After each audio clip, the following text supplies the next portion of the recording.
The organ music swelled. It was Wagner's bridal chorus. Cliché, predictable, just like the man waiting for me at the end of the aisle.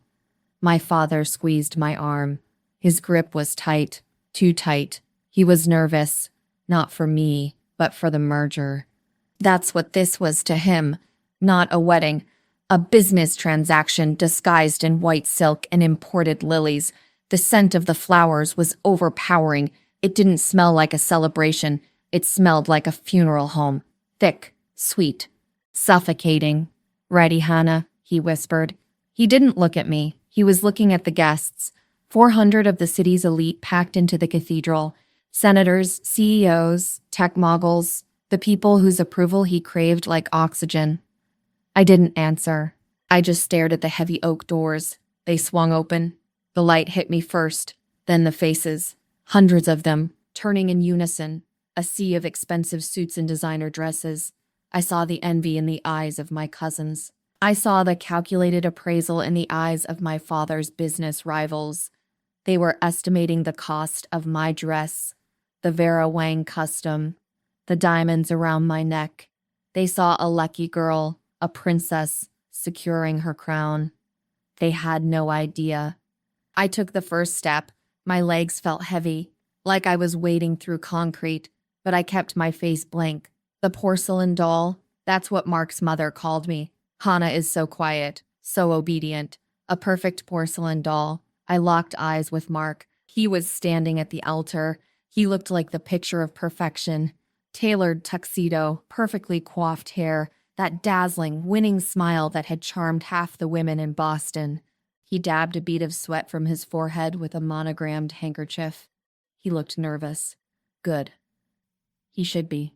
To his left, his mother, Eleanor. She was wearing champagne gold. She looked like a predator satisfied with its kill. She gave me a tiny, imperceptible nod. It wasn't a greeting. It was a command. Walk faster. Don't trip. Don't embarrass us. I took another step, then another. The music seemed to distort.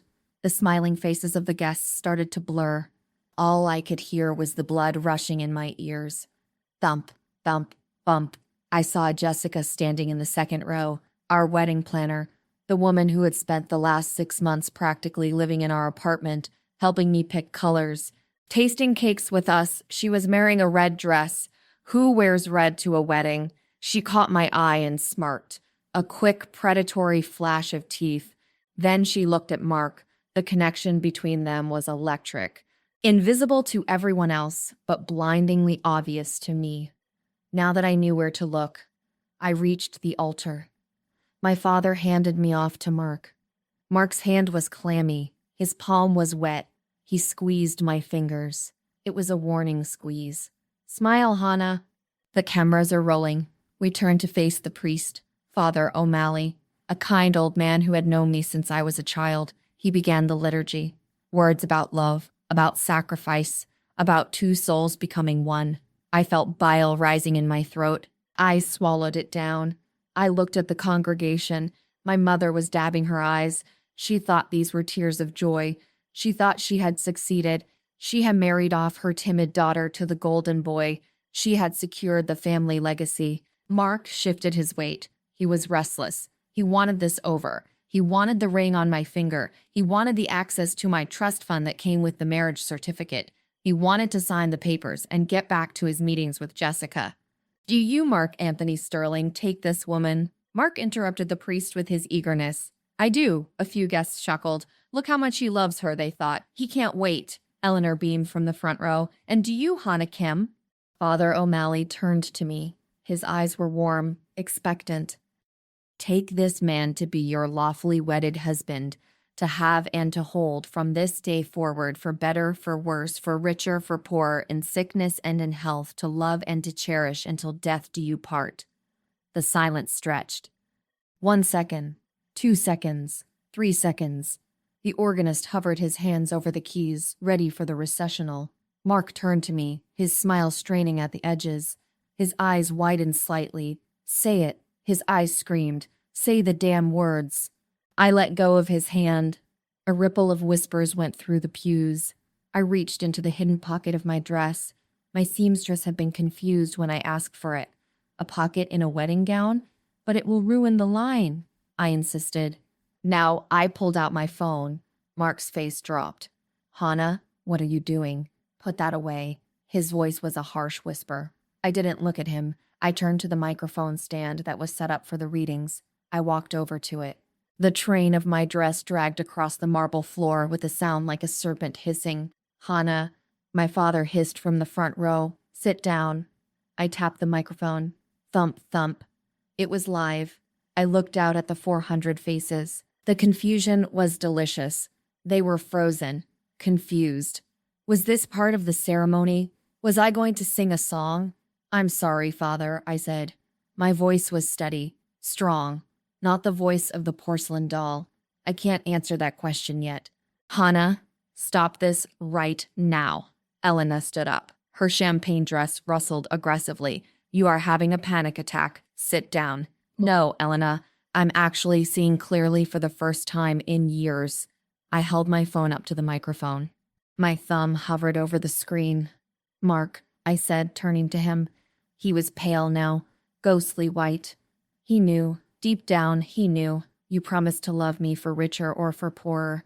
But we both know which part you were really interested in. Hannah, baby, please. Mark stepped forward. Hands up. Let's go to the back. Let's talk about this. We're done talking. I think it's time everyone heard what you have to say when you think the dumb little violin player isn't listening. I pressed play. The audio was crystal clear. It boomed through the cathedral speakers, bouncing off the vaulted ceilings. God, Jessica, just a few more days, Mark's recorded voice sneered. It was unmistakable. Once I lock down that trust fund, I can pay off the debts. We'll have the cash, and I won't have to touch that boring, frigid bitch ever again. Gasps. Loud, audible gasps filled the room. Someone dropped a glass. It shattered. She has no idea. Jessica's voice laughed on the recording. She's so pathetic. She actually thinks you like her cooking. I hate her cooking. I hate her family. I hate the way she looks at me like I'm a god. It's pathetic. But hey, 2 million in liquid assets makes her a lot more attractive. I paused the recording. The silence now was different. It wasn't heavy. It was sharp. It was violent. Mark stood there, mouth open, looking like a fish pulled onto a dock. Jessica, in the second row, had turned the color of ash. She was trying to shrink into the pew. My father was standing, his face purple with rage. Eleanor had collapsed back onto the bench, clutching her pearls for real this time. I smiled. A real smile. I don't, I said into the microphone. But let me back up. Let me tell you exactly how the porcelain doll figured out she was being played, and exactly how I spent the last 24 hours destroying Mark's life before I even stepped foot in this church. To understand why I stood at that altar with a microphone in my hand, you have to understand the silence. I grew up in silence, not a literal silence. My house was always loud. It was loud with the sound of my father shouting into his phone about stock prices. It was loud with my mother instructing the housekeepers on how to properly polish the silver. It was loud with the screech of my violin. But there was a silence around me, around who I was. I was the good daughter, the quiet one, the one who didn't cause trouble. My sister Mina was the rebel. She dyed her hair blue at 16. She ran away with a tattoo artist at 18. She was disowned before she turned 20.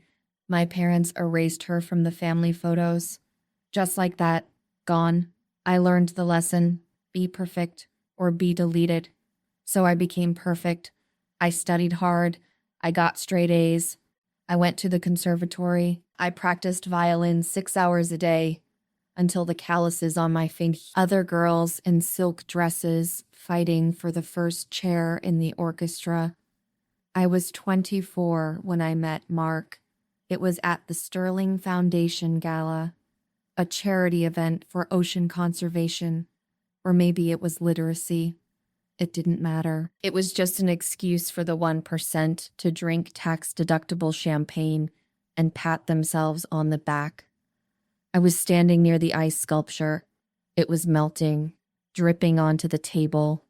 I felt like that sculpture, freezing, rigid, and slowly disappearing. I was wearing a dress my mother chose. It was pale pink, frilly. I hated it. It made me look 12 years old. I wanted to wear black. I wanted to look like an adult, but Mother said pink was approachable. You look like you'd rather be getting a root canal, a voice said. I turned. It was Mark. He was dazzling. That's the only word. He wasn't just handsome. He was illuminated. He had sandy blonde hair that fell perfectly across his forehead. His eyes were a piercing bright blue. He was wearing a tuxedo that probably cost more than my first violin. Is it that obvious? I asked. I gripped my clutch tighter. My knuckles were white. Painfully, he smiled. It was a warm smile. It reached his eyes. I'm Mark. I'm currently hiding from my mother. She's trying to set me up with the senator's daughter. Again. I'm Hannah. Hannah, he repeated. He tested the name on his tongue.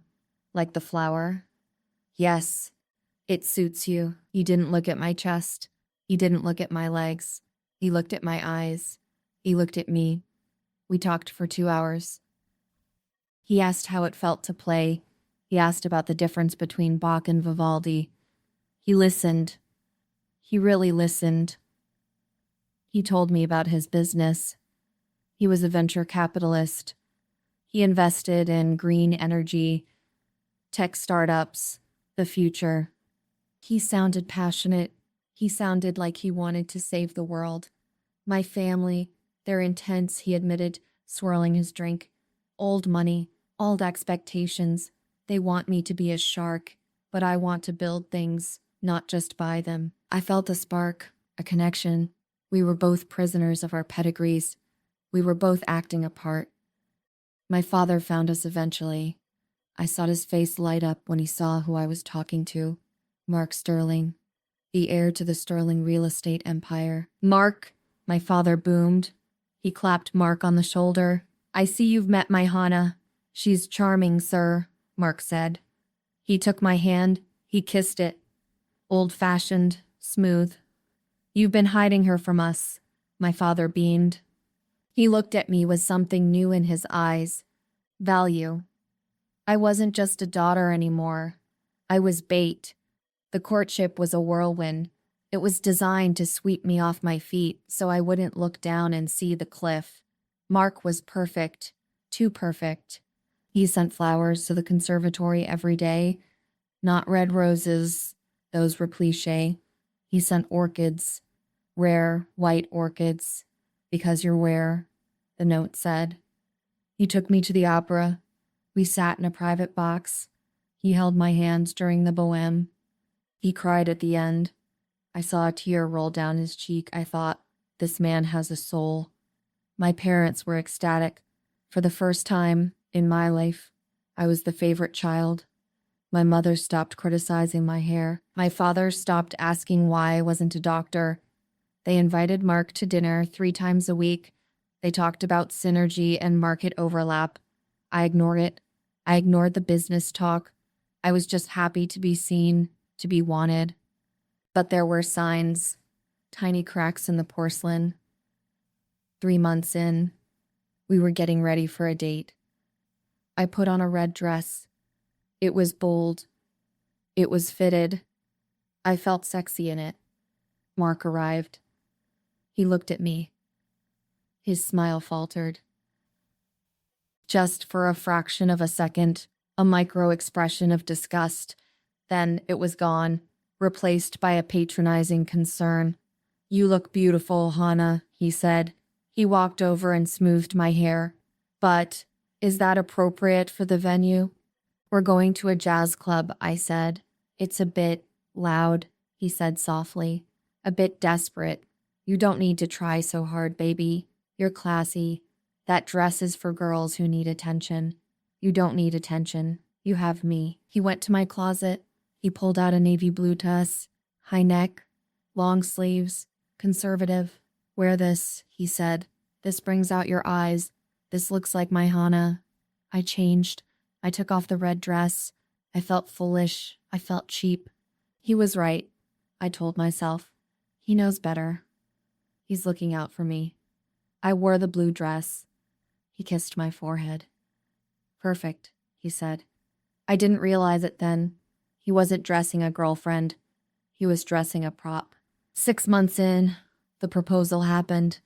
It wasn't intimate. It wasn't private. It was at my father's 60th birthday party. 500 guests. The press was there. Mark stopped the music. He got up on stage. He called me up. The spotlight was blinding. I couldn't see the audience. I could only see him. He knelt down. He pulled out a ring. It was enormous, a vintage diamond, a Sterling family heirloom. Hannah Kim, he said into the microphone, you are my melody. Make me the happiest man alive. The crowd cheered before I even opened my mouth.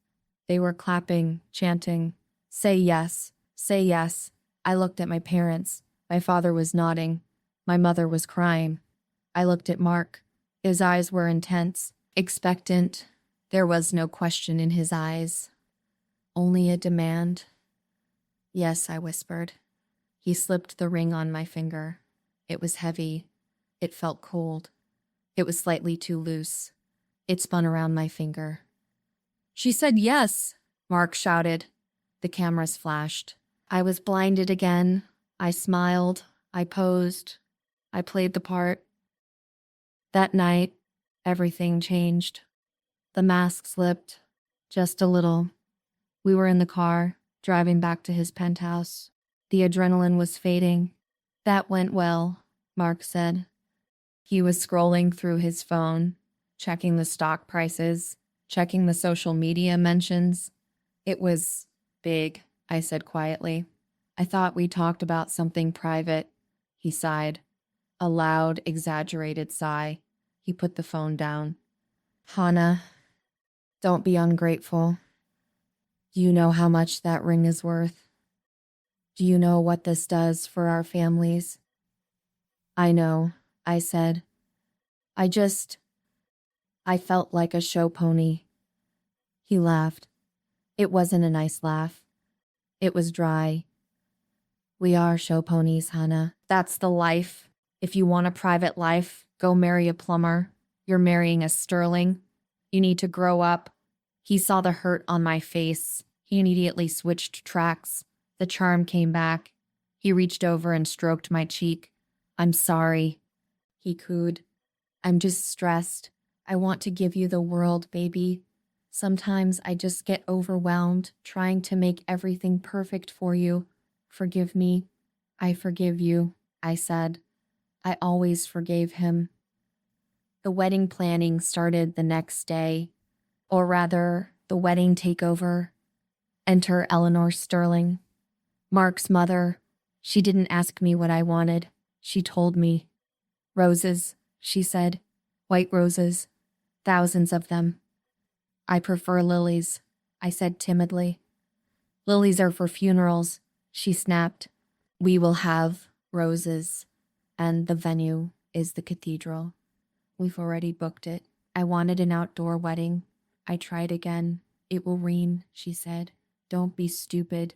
Mark never defended. I was able to find our love at Kona. Or at meetings. Listen to Mother, he would say when I complained. She knows how to throw a party. Just let her handle it. You just worry about looking pretty. Then came the financial talks. My trust fund. My grandfather had left me a significant amount of money. It was locked away until I turned 25 or got married. Whichever came first. It was my safety net. My freedom. One night, about 2 months before the wedding, Mark brought it up. We were drinking wine on his balcony. The city lights were beautiful below us. We need to talk about assets, he said casually. He swirled his Pinot Noir. Assets? For the prenup, he said. To protect you, of course. I nodded. A prenup made sense. My lawyers drafted something, he said. He slid a folder across the table. It's standard stuff. We keep what we bring in. But, he paused. He took a sip of wine. I was thinking about your trust. I stiffened. What about it? Well, the market is volatile right now. Your father's guys, they're old school. They're getting you maybe 4% returns. It's pathetic, honestly. You're losing money against inflation. He leaned forward. His blue eyes were earnest. Serious? I can double that, Hannah, easily. Through my firm, I have access to deals your father doesn't even know exist. I don't know, Mark. My father manages that fund. Your father treats you like a child, Mark said sharply. You're about to be a married woman, a sterling. You should have control over your own money. Or at least we should. He reached out and took my hand. Trust me, Hannah. I'm doing this for our future. Imagine what we could do with that growth. We could start our own foundation. We could escape the family pressure. We could be free. Free. That was the magic word. Okay, I said. I'll look into it. Don't look into it, you smiled. Just sign the transfer forms when the time comes. Let me be the bad guy to your dad. I'll handle him. You just trust me. I wanted to trust him. I wanted to believe that he was my savior, that he was pulling me out of my father's shadow. I didn't see that he was just moving me into a darker, smaller shadow. His own. I signed the papers a week later. Not the transfer, not yet, but the intent, the documents that would merge our finances the moment the priest said amen. And that's when the changes started, the subtle shifts in the atmosphere. Mark became distant. He was always on his phone. He started locking his screen. He started taking calls in the bathroom. Work, he would say. Crisis in the Asian markets. Supply chain issues, he would say. Boring stuff. And then there was Jessica. She appeared 3 months before the wedding. The celebrity wedding planner. Eleanor hired her. Jessica was everything I wasn't. She was loud. She was vibrant. She had wild curly hair and wore bright colors. She touched everyone. She touched Eleanor's arm. She touched my father's shoulder. And she touched Mark. A hand on his bicep when she laughed. A playful shove when he made a joke. A lingering glance across the table during tastings. She's very friendly, I said to Mark one night. She's a professional, Hannah. Mark rolled his eyes. She's just trying to get paid. Don't be jealous. It's unattractive. Jealous. He turned it on me. I was the insecure one. I was the crazy one. I tried to push the feeling down. I practiced my violin harder. I played until my fingers bled again. I played to drown out the voice in my head that said, run. But I couldn't run. The invitations were sent. The deposits were paid. My father was bragging to everyone about the Sterling Kim alliance. If I left, I would destroy my family. I would be the disgrace. I would be worse than Mina. So I stayed. I put on the blue dress. I smiled. I let them plan the funeral of my freedom. I didn't know that Mark was already digging the grave. I didn't know that the business meetings were hotel hookups. I didn't know that my trust fund wasn't going to be invested. It was going to be liquidated to pay off his gambling debts and failed crypto schemes. I was walking blindfolded toward a cliff edge, and then came the rehearsal dinner, the night the blindfold fell off. The month leading up to the wedding felt like a slow-motion car crash. You can see the impact coming. You can hear the screech of the tires, but your muscles are frozen. You just wait for the glass to shatter. It started with the account management meetings. Now that I had signed the intent to merge our assets, Mark's financial team, a group of stone-faced men in charcoal suits who looked like they'd never laughed in their lives, started showing up at the penthouse. They didn't talk to me. They talked at me. Hannah, we just need your signature on these interim liquidity waivers, Mark would say, sliding a thick stack of legal bond paper across the mahogany dining table. What is interim liquidity? I asked once. I had my violin bow in my hand. I had been practicing in the next room, but Mark had interrupted me. He hated it when I practiced while he was working. He said the sound of the scales gave him a headache. Mark sighed, that sharp, impatient sound that had become his trademark. It's boring back-end stuff, baby. It just allows the firm to move funds quickly if a high-yield opportunity arises during our honeymoon. You don't want us to miss out on a 15% gain because we are on a beach in Bora Bora, do you? But it says here the funds are being moved to an offshore holding company. I pointed to a line of fine print. My father had taught me one thing: always read the fine print. Mark's face stiffened. The mask of the loving fiancé slipped, revealing the cold, calculating shark underneath. Hannah, do you trust me or not? The question was a trap. If I said yes, I had to sign. If I said no, I was the suspicious, hysterical woman he was starting to claim I was. I trust you, Mark. But this is my grandfather's legacy. It's for our future children. He walked over and took the violin bow out of my hand. He placed it on the table with a slow, deliberate movement that felt incredibly aggressive. Then he grabbed my shoulders. His grip was firm, not painful, but the message was clear. I am in control. I am our future, Hannah. Your father is a dinosaur. He's playing with pennies. I'm playing for the jackpot. Now sign the paper so we can go to dinner with the mayors. Jessica is waiting for us at the restaurant. Jessica. Always Jessica. She was no longer just the wedding planner. She had become a permanent fixture in our lives. She was at the penthouse for breakfast to discuss linens. She was there at midnight to review the seating chart. She began to treat me like a guest in my own home. "Oh, Hannah, sweetie," she said one afternoon, breezing into the living room while I was reading. She was wearing a dress that was far too tight for a professional meeting. "We're moving those statues of yours to the storage unit. Eleanor thinks they're too ethnic for the rehearsal dinner aesthetic. We need a more clean, European look." "Those statues were a gift from my grandmother," I said, my voice trembling. "They stay here." Jessica didn't even look at me. She was typing on her iPhone. "Mark already approved it. The movers will be here at 4. Also, we're changing your hair for the ceremony. No more of that loose, romantic stuff. Eleanor wants a tight, structural bun. It's more sterling." I looked at Mark, who was standing by the window, staring out at the city. "Mark, my grandmother's statues, they're just things, Hannah," he said without turning around. "Don't be so sentimental. It's just for the weekend. We have to keep Mother happy. You know how she gets." I realized then that Eleanor wasn't just his mother. She was his commander, and Jessica was his lieutenant. I was the territory they were colonizing. The gaslighting intensified. I started noticing things missing from my bank statements, small amounts at first. A few thousand here, 10,000 there. "Maintenance fees," the bank said. "Authorized transfers," the records showed. When I brought it up to Mark, he laughed. "Hannah, I think you're getting pre-wedding jitters. You're imagining things. I checked the accounts this morning. Everything is fine. Maybe you're just stressed from all the practicing. You've been sounding a bit off lately." That was the lowest blow. My music is the only thing I had left. To tell me I was playing off was like telling me I was losing my mind. "I'm not imagining the numbers, Mark. I think you need a break," he said, his voice dropping to that terrifyingly soft, patronizing tone. "I'll tell you what. I'll take over the financial talk with your father. You just focus on your little songs. Why don't you go take a nap? You look tired. You have bags under your eyes. It's not a good look for the photos." He was slowly erasing my confidence, brick by brick.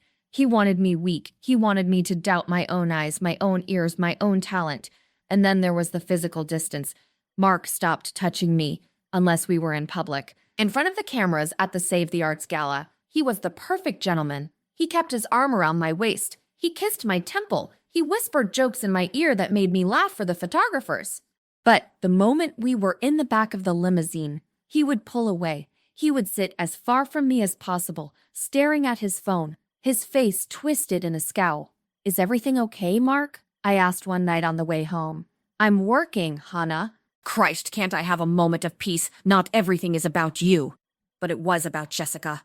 I saw the notifications on his phone when he left it on the charger. "Jay, miss you already. Jay, Eleanor is asleep. Come over. Jay, the funds cleared." We're almost there, baby. The funds cleared. My heart felt like it had been plunged into ice water. I wasn't stupid. I was a violinist. I was trained to hear the tiniest dissonance in a symphony, and my life was screaming with dissonance. I tried to talk to my mother. We were at a dress fitting. I was standing on a pedestal, surrounded by mirrors, while 3 tailors pinned the $20,000 silk of my gown. "Mom," I said, looking at her reflection. She was busy critiquing the lace on the veil. I think he's having an affair, and I think he's doing something with my money." The room went silent. The tailors froze. My mother didn't even look up from the lace. Hannah, don't be dramatic, she said coldly. All men have their little distractions. Your father had his. It's the price of power. You ignore it. You maintain your dignity, and you keep the name. As for the money, it's family money now. Mark is a sterling. He knows what he's doing. But, Mom, I'm unhappy. I'm scared. She finally looked at me. Her eyes were hard, like stones. Do you want to be like Mina? She whispered. Do you want to be a waitress in a dive bar? Do you want us to tell everyone that you were too sensitive to handle a real marriage? Think about the shame, Hannah. Think about your father's heart. This wedding is happening. You will smile. You will marry Mark Sterling, and you will be grateful for the life we've given you. I felt the pins of the dress pricking my skin. They felt like needles. I felt trapped in a suit of armor that was slowly shrinking, crushing my ribs. I had no allies, no friends, no family. I was alone in a penthouse with a man who was robbing me and a woman who was sleeping with him. 2 weeks before the wedding, I reached my breaking point. I came home early from a rehearsal. My wrist had been cramping, stress-induced tension, and the conductor had told me to go home and rest. I walked into the penthouse quietly. I didn't want to wake Mark if he was napping. I heard voices from his office. It's too much, Mark. Jessica's voice. She sounded frustrated. The auditors are asking questions about the consulting fees we paid to the shell company. If we don't get the full trust fund liquidation on the wedding day, the whole house of cards falls down. Calm down, Jess, Mark's voice. It was smooth, predatory. The papers are already signed. The moment the marriage is official, the power of attorney kicks in. My lawyers have it all set up. Hannah is a bird brain. She thinks she's signing travel waivers. She has no idea she's handing me the keys to the vault. And the girl? What happens after the merger? I heard the sound of a chair creaking. She's fragile, Mark said. I could hear the smirk in his voice. A few months of unstable behavior, a nervous breakdown, maybe a stint in a private facility for her own safety. I'll be the grieving, supportive husband. The public will love it. And we'll be in the south of France with 60 million of her family's gold. You're a monster, Jessica laughed. It was a flirtatious, dark sound. I'm a sterling, he corrected her. We don't lose. I stood in the hallway, my hand over my mouth. I couldn't breathe. My lungs felt like they were filled with broken glass. They weren't just stealing my money. They were planning to destroy my mind. They were going to lock me away. A nervous breakdown. It would be so easy. Everyone already thought I was timid and sensitive. Mark had been laying the groundwork for months, telling people I was stressed and imagining things. I looked at my violin case on the floor. The porcelain doll was supposed to sit there and wait to be broken. But I looked at my hands, the hands that had mastered Paganini, the hands that could play 300 notes a minute with surgical precision. My hands weren't trembling anymore. They were cold. Mark thought I was a bird brain. He thought I was a prop in his play. He forgot one thing. In an orchestra, the soloist is the one with the power. And I was done playing second fiddle. I turned around and walked out of the penthouse. I didn't take anything but my phone and my violin. I had 14 days until the wedding. 14 days to stop being the victim and start being the architect of their downfall. I didn't go to a lawyer. Not yet. Mark's lawyers were everywhere. I didn't go to my parents. They had already sold me out. I went to the one person who knew exactly how it felt to be erased by the Sterling and Kim families. I went to find my sister. The dive bar was located in a part of the city where the streetlights were all broken and the air smelled like damp cardboard and stale beer. It was the exact opposite of the Sterling penthouse. There were no marble floors here. Only sticky linoleum and the low, distorted hum of a jukebox playing something that sounded like a dying lawnmower. I stood outside for 10 minutes, clutching my violin case like a shield. I was still wearing my silk blouse and tailored slacks. I looked like a lost swan in a sewer. I pushed open the door. The smell hit me, smoke, grease, and desperation. I scanned the room, and then I saw her. Mina was behind the bar. Her hair wasn't blue anymore. It was a washed-out platinum blonde, buzzed short on one side. She had more tattoos now, a snake coiling up her neck, a series of geometric lines on her forearm. She was laughing at something a regular was saying while she wiped down a glass with a rag that looked older than me. I walked up to the bar. My heart was hammering against my ribs. so hard I thought it might actually crack a bone. Mina? I whispered. She froze. The glass she was holding stopped mid-air. She didn't look up for a long time. When she finally did, her eyes, the same dark, almond-shaped eyes as mine, were cold. "We don't serve your kind here, princess," she said. Her voice was raspier than I remembered. "The country club is 3 miles uptown. Keep walking. Mina, please. I have nowhere else to go." She let out a harsh, dry bark of a laugh. "Nowhere to go. You're about to marry a Sterling. You're the pride of the Kim family. Mom sends me the clippings, to remind me of what a failure I am compared to you. The porcelain doll gets the prince, and I get the graveyard shift. Go home, Hannah. He's stealing my money, Mina, and he's going to put me in an asylum." That stopped her. She dropped the red. She looked at me properly then, seeing the hollow look in my eyes, the way my hands were trembling. She saw the porcelain doll was starting to show cracks. 10 minutes, she said, nodding toward a booth in the far back, shrouded in shadows. "My break starts now. If this is a joke, I'm throwing you out myself." We sat in the booth. The vinyl was ripped, the stuffing poking through like a wound. Mina lit a cigarette, despite the no smoking sign. "Talk," she commanded. I told her everything.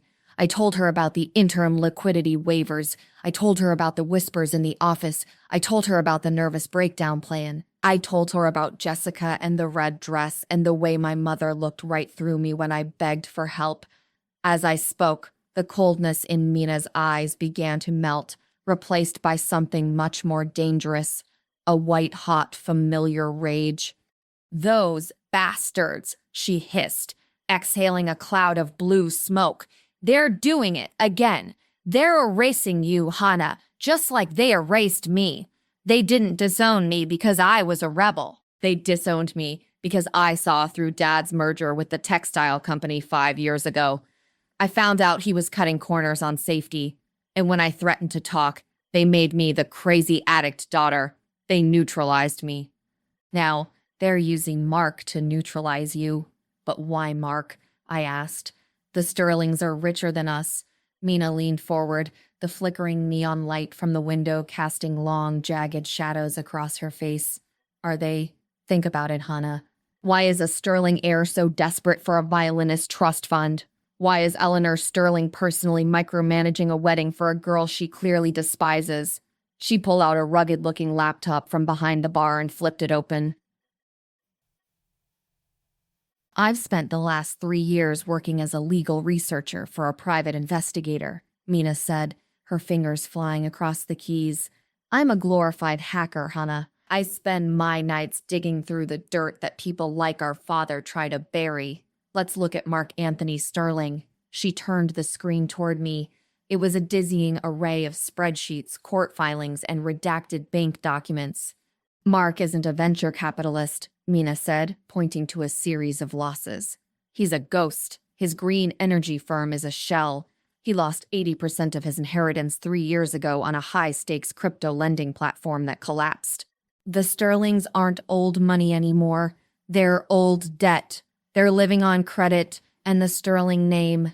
The only thing keeping the lights on in that penthouse is the illusion of wealth." I stared at the numbers. "My trust fund, the 60 million, wasn't just a nice-to-have for them. It was their life raft. They need your marriage," Mina continued. "The Sterling-Kim alliance is a PR stunt to keep the creditors at bay. The moment you sign those papers, that money goes into a pool that Mark's creditors can't touch because it'll be shielded by a series of marital asset trusts. He's not just stealing your money, Hannah.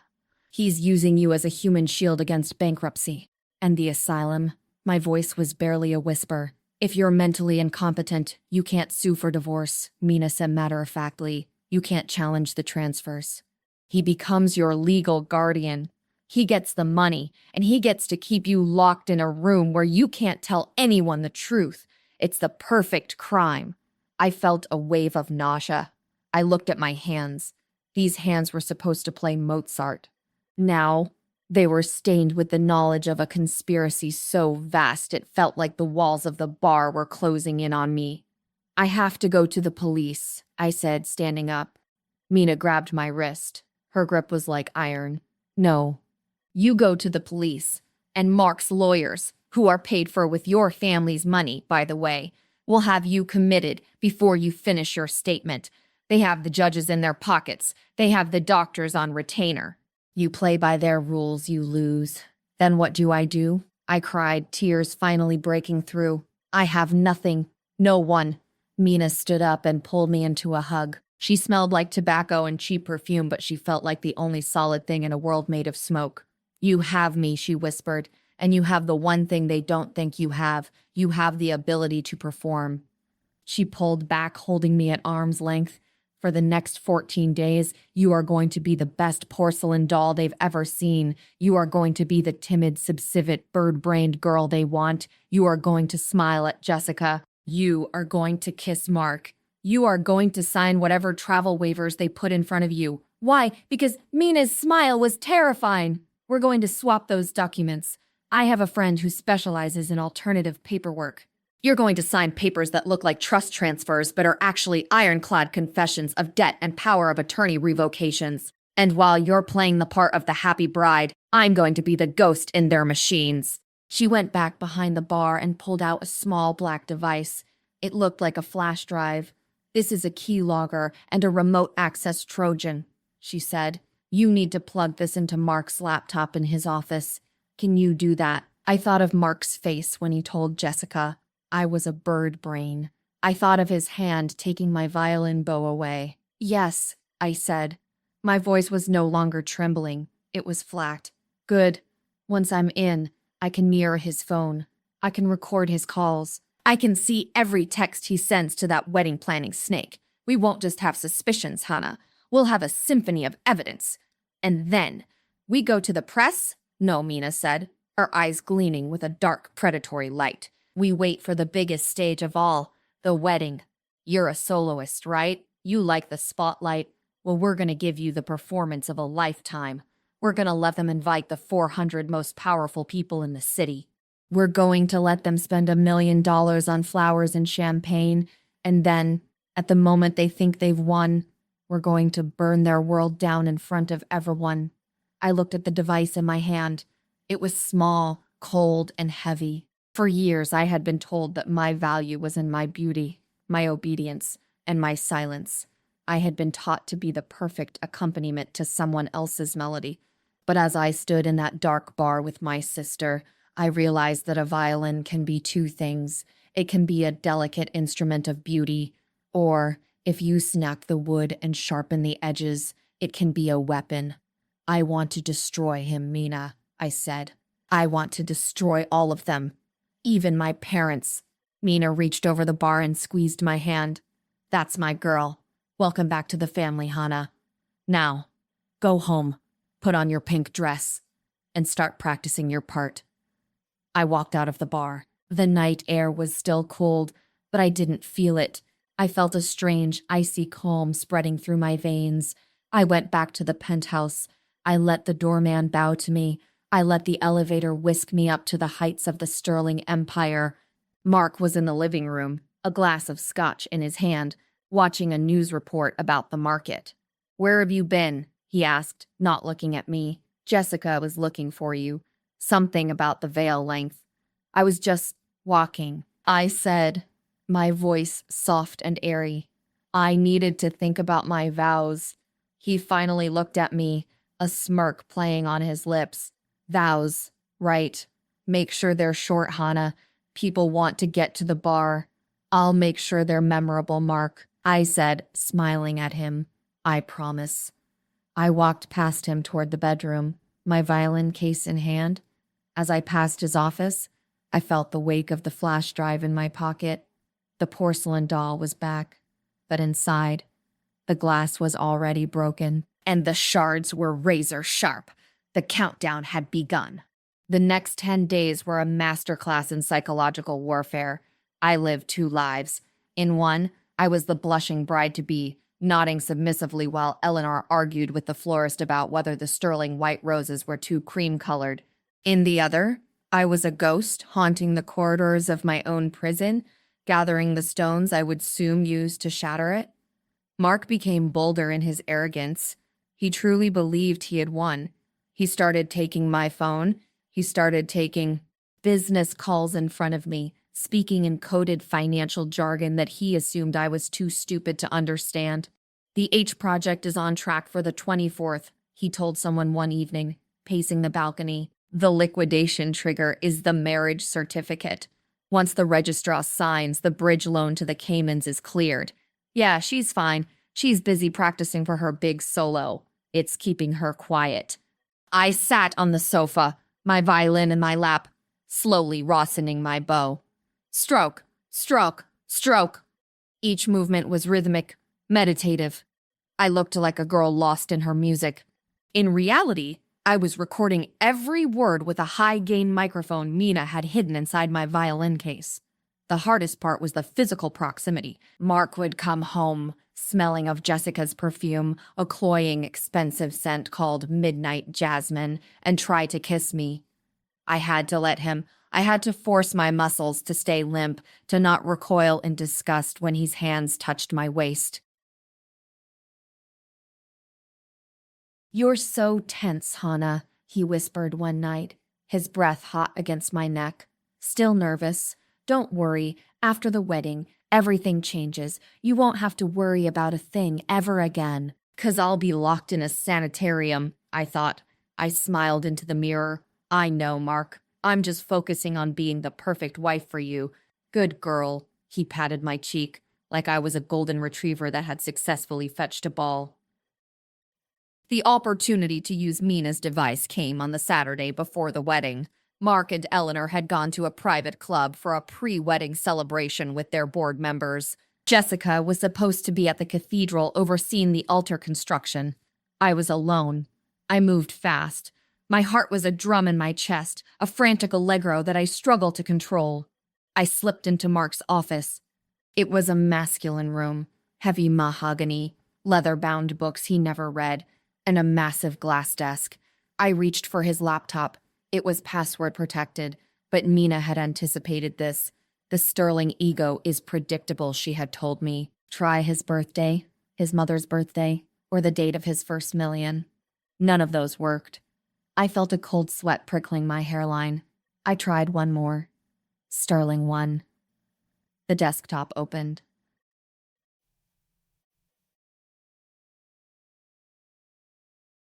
I felt a surge of triumph mixed with pure, unadulterated loathing. I plugged in the flash drive. A small blue light flickered. The Trojan was making itself at home. On my phone, a text from Mina popped up instantly. "I'm in. Keep him occupied for 30 minutes. I'm mirroring the hard drive." I didn't have 30 minutes. I heard the front door click. Mark was back. He was early. I scrambled to pull the drive, but it was still mid-transfer. I heard his voice in the hallway. He was on the phone, laughing. "Yeah, Eleanor is thrilled. The Kim money is basically already in our account. I'm just going to check some emails and then head back out." I looked at the screen. 45% complete. I couldn't leave the office. He was coming straight here. My mind raced, searching for a distraction. I looked at the books. 1. Man. 1. Dad. Tears. 5. Pen. Size. Die. It's scattered. I cried. I knew that man died and the daughter was bad. It's fire. I cried. 1. That's true. The glass shattered. The amber liquid sprayed across the expensive Persian rug. Hannah. Mark's footsteps accelerated. He threw open the office door. I was on the floor, my hands over my face, sobbing. I had tilted the laptop screen down just enough. "Oh my God, Mark. I'm so sorry. I was trying to reach for the book on the top shelf, and I slipped. I'm such a klutz. I'm so sorry." Mark looked at the mess. His face turned a deep, ugly purple. "That was a 30-year-old Macallan, you stupid girl. Look at the rug. That's silk. I'll clean it. I'll call the cleaners right now," I wailed, making my voice sound as shrill and pathetic as possible. He groaned, rubbing his temples. "Just get out.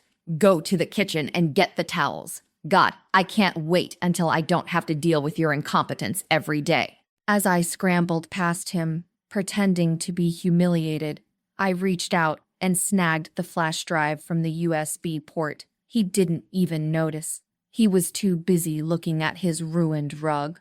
I locked myself in the bathroom and leaned against the door, my breath coming in ragged gasps.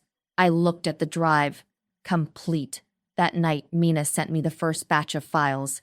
It was worse than we thought. Mark wasn't just losing money. He was being sued by 3 different former business partners for embezzlement. There were emails to a doctor, Dr. Eris Thorne, discussing long-term residential care for a patient with severe delusional tendencies. The patient's family is in agreement, Mark had written. We just need the final evaluation done within 48 hours of the ceremony. She'll be agitated, so have the order ready. The patient was me, but there was a second discovery. One that made my blood run cold. Mina had found a series of private photos and videos in a hidden folder labeled Archives. They weren't just of Mark and Jessica, they were of Mark and my mother. My mother, the woman who had told me to maintain my dignity while the tailors pinned my dress. She wasn't just protecting the family name. She was protecting her own secret. She had been having an affair with Mark for years. She was the one who had introduced us. She had served her own daughter up to her lover as a financial sacrifice to save both their reputations.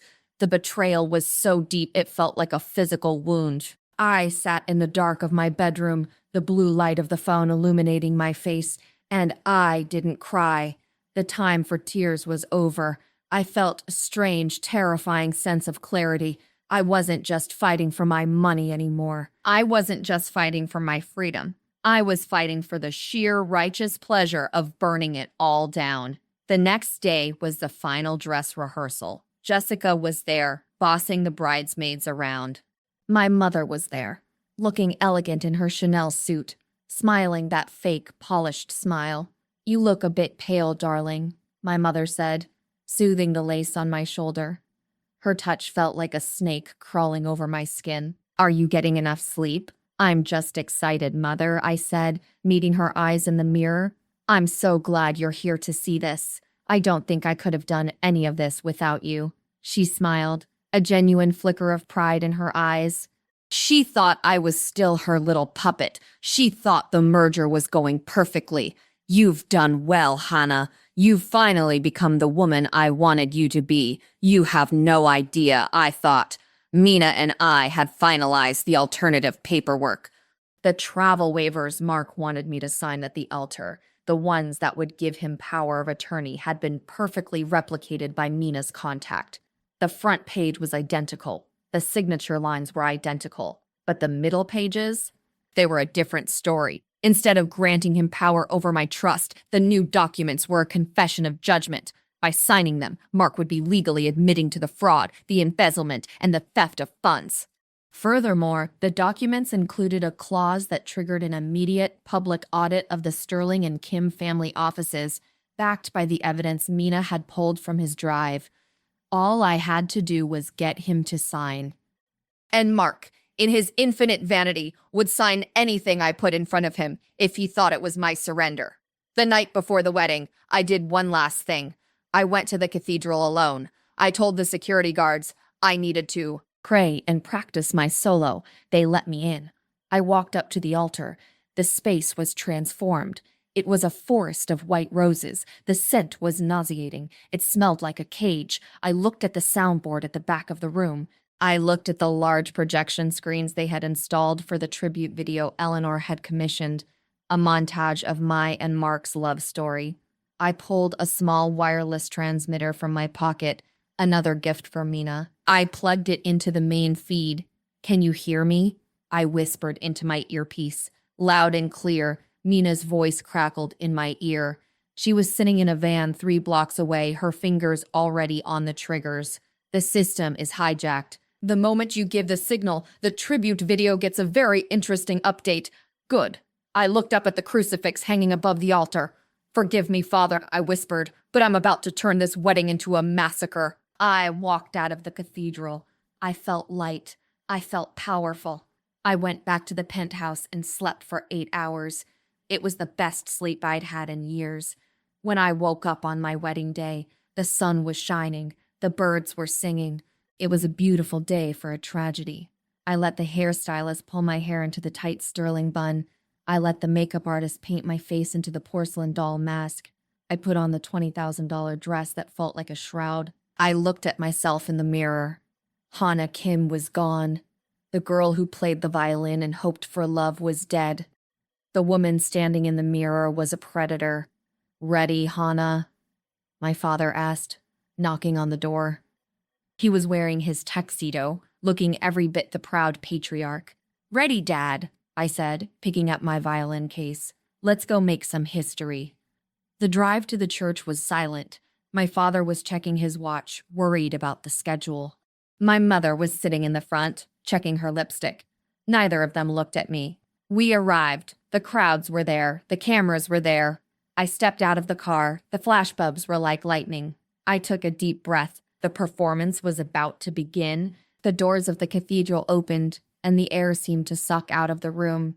This was it, the walk of the sacrificial lamb. As I moved down the aisle, I wasn't looking at the flowers or the smiling faces. I was counting. 1, 2, 3, 4. I was keeping time, just like I did with a metronome. My father's hand was heavy on my arm, a dead weight of expectations and lies. I could feel the heat of the camera lights. I could feel the eyes of the 400 vultures in the pews. Mark stood at the altar, looking like a prince in a fairy tale, but I didn't see a prince. I saw a bankrupt gambler. I saw my mother's lover. I saw a man who had already bought a bed for me in a psychiatric ward. We reached the front. My father kissed my cheek, a dry, transactional gesture, and handed me to Mark. Mark took my hand and squeezed it. It was that same morning squeeze. "Stay in line." I smiled at him. It was the most beautiful smile I had ever practiced. Father O'Malley began the ceremony. The words were hollow. The sanctity of marriage, the joining of two houses. It felt like watching a play from the wings, knowing the set was rigged to collapse. And now, the priest said, smiling at the congregation, "The couple has prepared a special tribute, a look at their journey together, followed by their personal vows. This was Eleanor's idea, a 10-minute slideshow of our perfect romance to soften the hearts of the investors in the room." The lights dimmed. The two massive 4K screens on either side of the altar flickered to life. The tribute starting normally, pictures of us in Paris, pictures of us at the gala. Soft, romantic piano music filled the cathedral. I saw Eleanor in the front row, dabbing at her eyes with a lace handkerchief. I saw my mother, looking regal, a small, triumphant smirk on her lips. Then, the music glitched. A sharp, digital screech tore through the air. The romantic piano was replaced by a low, distorted hum. The screen cut to black for a heartbeat. Then, a new image appeared. It wasn't us in Paris. It was a screenshot of Mark's bank statements. Huge red circles highlighted the interim liquidity transfers to offshore accounts. Across the top of the screen, in bold white letters, it read, "The Sterling Empire, built on theft." The congregation gasped. A low murmur, like the sound of a hornet's nest, began to rise from the pews. Mark's face went from pale to ghostly. What? What is this? Turn it off," he hissed, looking toward the sound booth. But the tribute was just getting started. The screen switched to a video. It was grainier, taken from a hidden camera. It was the interior of Mark's office. The date stamp in the corner showed it was from 3 weeks ago. Mark and Jessica were on screen. They weren't discussing wedding colors. They were laughing as they looked at my trust fund documents. "She's a bird brain." Mark's voice boomed through the cathedral's state-of-the-art sound system. "She'll sign anything. By Monday, we'll have the 60 million and the little violin player will be on a one-way trip to the Thorne Institute." The silence that followed was absolute. It was the kind of silence that happens right before a bomb goes off. Eleanor stood up, her face twisted in a mask of horror. "Stop this! This is a prank! This is a hack!" "It's not a hack, Eleanor," I said. I didn't whisper. I didn't cry. I stepped away from Mark and walked to the microphone stand. I stood there, framed by the images of his betrayal, and I looked directly at the camera that was live streaming this to the local news and the Sterling investors. "The show isn't over yet," I said. The screen shifted again. This time, it was an audio file, a waveform pulsed in the center of the screen. "I hate her," Eleanor Mark's voice, "but her mother, now she knows how to handle a man of my stature." "Tell me, Susan, does your husband have any idea where you were last night?" My mother's voice followed. It was unmistakable, low, sultry, and full of a cold, sharp edges. "My husband only cares about the merger, Mark. He doesn't care who I sleep with, as long as the Kim name stays on the buildings. Besides, Hannah is too dull to notice anyway. She's exactly like her father. Boring." The cathedral erupted. My father stood up, his face a terrifying shade of purple. He turned to my mother, his hand raised. "Susan? You and him?" "Arthur, don't be a fool," my mother hissed, though her composure was finally shattering. She looked at the screens, then at the hundreds of horrified guests. She realized that her dignity was dead. Mark lunged for me. He grabbed my arm, his fingers digging into my skin. "You bitch! You ruined everything! I'll kill you!" "Careful, Mark," I said, my voice like ice. "The cameras are still rolling." "And you haven't signed the vows yet." I pulled the alternative paperwork from the hidden pocket of my dress. I slammed it onto the altar in front of him. "Sign it," I commanded. "I'm not signing anything. Sign it." I leaned in closer, my voice a whisper. Only he could hear. "Because if you don't, Mina releases the second folder, the one with the evidence of your crypto laundering for the cartel. You don't just go bankrupt then, Mark. You go to a federal prison for the rest of your life. Sign the waivers, and I might let you leave this church before the police arrive." Mina had taught me well.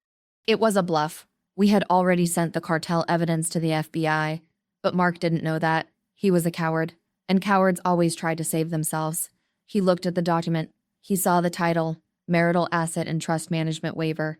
He thought it was his exit strategy. He thought it was the document that gave him the money. He grabbed the pen from the altar and scribbled his signature with a trembling hand.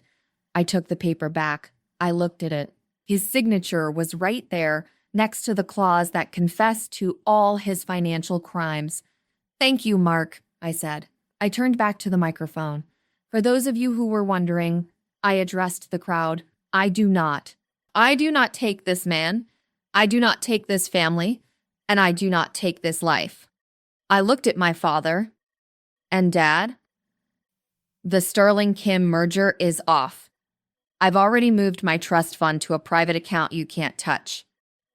And I filed for a full audit of your firm. I think you'll find that being boring is going to be the least of your problems."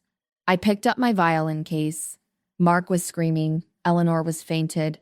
My mother was trying to hide her face from the photographers who were now swarming the altar like sharks in a feeding frenzy. I walked back down the aisle. The guests parted from me like the Red Sea.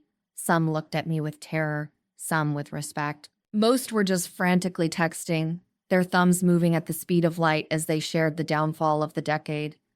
I reached the back of the church. Mina was standing there, leaning against the heavy oak doors. She was wearing her leather jacket and her buzzed blonde hair was caught in the sunlight. She was holding 2 helmets. "Great performance, sis," she said, a wicked grin on her face. 5 stars. The critics are going to love it." "Let's get out of here," I said. "What about the dress?" She nodded at the $20,000 silk. I looked at the white fabric. It was stained with Mark's sweat and my own tears. I grabbed a pair of shears from the florist's table near the door. With a few swift movements, I hacked the train off. I ripped the sleeves. I turned the sterling masterpiece into a jagged knee-length rag. I threw the veil on the floor and stepped on it. I put on the helmet. "Ready?" Mina asked, hopping onto her black Ducati parked right on the cathedral steps. "Ready?" I climbed onto the back of the bike. As Mina revved the engine, the sound echoed through the holy halls, drowning out the shouting and the chaos inside.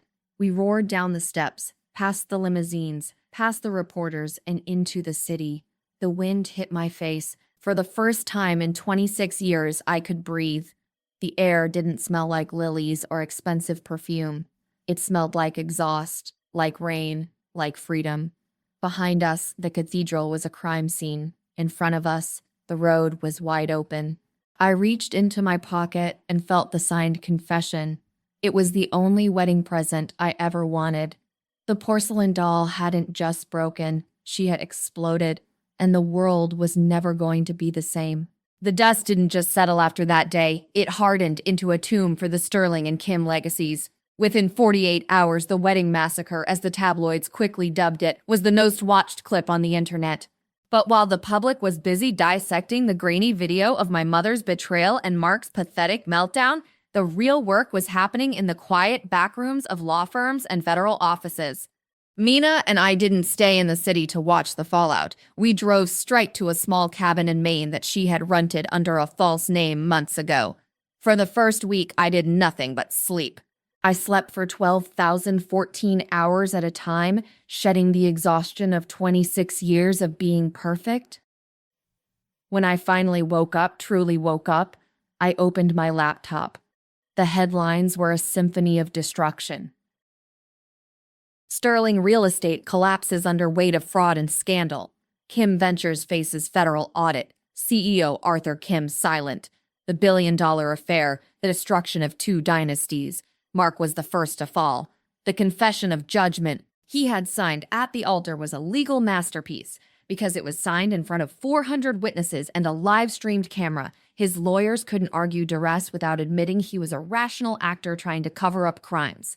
The document triggered an automatic freeze on his remaining assets. Within 10 days, the Sterling penthouse was seized. Mina's cartel evidence had been the final nail. It turned out Mark hadn't just been losing money, he had been attempting to launder funds for some very dangerous people to stay afloat. When those people saw his face on the news, they didn't send lawyers, they sent threats. Mark ended up doing something I never thought he'd have the guts to do. He turned himself into the FBI and begged for protective custody. He's currently serving 15 years for wire fraud and money laundering. I heard through the grapevine that he's not doing well in prison. The Golden Boy doesn't have a trust fund to buy protection anymore. Eleanor Sterling was forced out of every board she sat on. The family name, which she had protected like a holy relic, became a punchline. She moved to a small condo in Florida, far from the social circle she once ruled. She doesn't take calls. She doesn't go to galas. She lives in the one thing she feared most, obscurity. Then, there was my family. My father tried to reach me once. He sent an email, formal, cold, and utterly devoid of an apology. He asked me to consider the family's position and to release the freeze on the trust fund so he could pay his legal fees. I didn't reply. Instead, I sent him a copy of my mother's private phone logs that Mina had recovered. I added a single line at the bottom. "You always told me to be a good business partner, Dad. This is just a hostile takeover." I haven't heard from him since. He's currently embroiled in a multi-million-dollar divorce battle with my mother. They are destroying each other in the press, leaking secrets and lies to gain an advantage in a court system that is already stripping them of everything. My mother is the one I think about least. She moved to Paris, trying to reinvent herself, but the Susan Kim brand is toxic. In the age of the internet, you can't run from a video of yourself laughing about destroying your own daughter. She is a pariah, living off the scraps of her jewelry collection, sitting in cafes where no one knows her name, or worse, where they do know it and turn their backs when she walks in. As for me, I didn't keep the $60 million for long. I realized that money was made of blood, sweat, and the broken dreams of people my father had stepped on to get to the top. I kept enough to live comfortably and to ensure Mina never had to work in a dive bar again. The rest? I used it to establish the Mina and Hana Foundation. We don't fund ocean conservation or literacy galas. We fund legal aid for women trapped in abusive high-stakes marriages. We fund private investigators for daughters who have been erased by their families. We provide the weapons I wish I'd had 3 years ago. Mina is the head of our research department. She's finally getting paid to be the ghost in the machine, and she's never been happier. She grew her hair out, just a little, and we live in a house by the ocean. It's quiet here, a real quiet, not the suffocating silence of my childhood. I still play the violin. For a long time, I couldn't look at the instrument without seeing the cathedral. without hearing the screech of the distorted tribute video. But then, one evening, I picked it up. I didn't play Bach. I didn't play Mozart.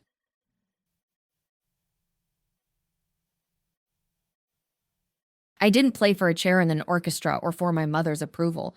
I played something raw, something messy, something with grit and anger and eventually a strange, soaring kind of joy. I'm currently recording my first solo album. It's not classical. It's a fusion of strings and electronic distortion, a sound that mirrors the way I broke and rebuilt myself. It's called the Porcelain Shards. Sometimes I go online and look at the Wedding Massacre video. I don't look at Mark's face or my mother's. I look at the moment I walk to the microphone. I look at the girl in the ripped white dress, holding a violin like a sword, standing in front of 400 people who expected her to be a doll. I see her smile. It's not a perfect smile. It's a dangerous one. People ask me if I regret it, if I regret the public shame, the destruction of my family, the loss of the sterling life. I just look at them and pick up my bow. Because the truth is, I didn't lose a family that day. I found one. I found a sister. I found a voice. And most importantly, I found out that a porcelain doll is only fragile until she decides to shatter the hands that are holding her. The symphony is over, but the music is just beginning. Length, 98 characters. Target, 90 to 100. Description, I was the perfect daughter. The porcelain doll. I was set to marry Mark Sterling, the heir to a massive real estate empire. My parents were thrilled. I thought I was lucky. But 3 weeks before the wedding, I found out the truth. Mark was bankrupt. He was having an affair with my own mother. And they were planning to use my $60 million trust fund to pay his debts before committing me to a psychiatric ward to keep me quiet. They thought I was too timid to fight back. They were wrong. With the help of my disowned sister, I gathered the evidence of their fraud and betrayal. At the altar, in front of the city's elite and the national press, I replaced our love story tribute with the recording of their confession. I made him sign his own legal downfall under the guise of wedding vows. This is the story of how the quietest girl in the room burned 2 dynasties to the ground. Teaser. He wanted my trust fund. She wanted her daughter's fiancé. They both wanted me locked away. But at the altar, the porcelain doll revealed the shards. Watch the moment 2 families collapsed live.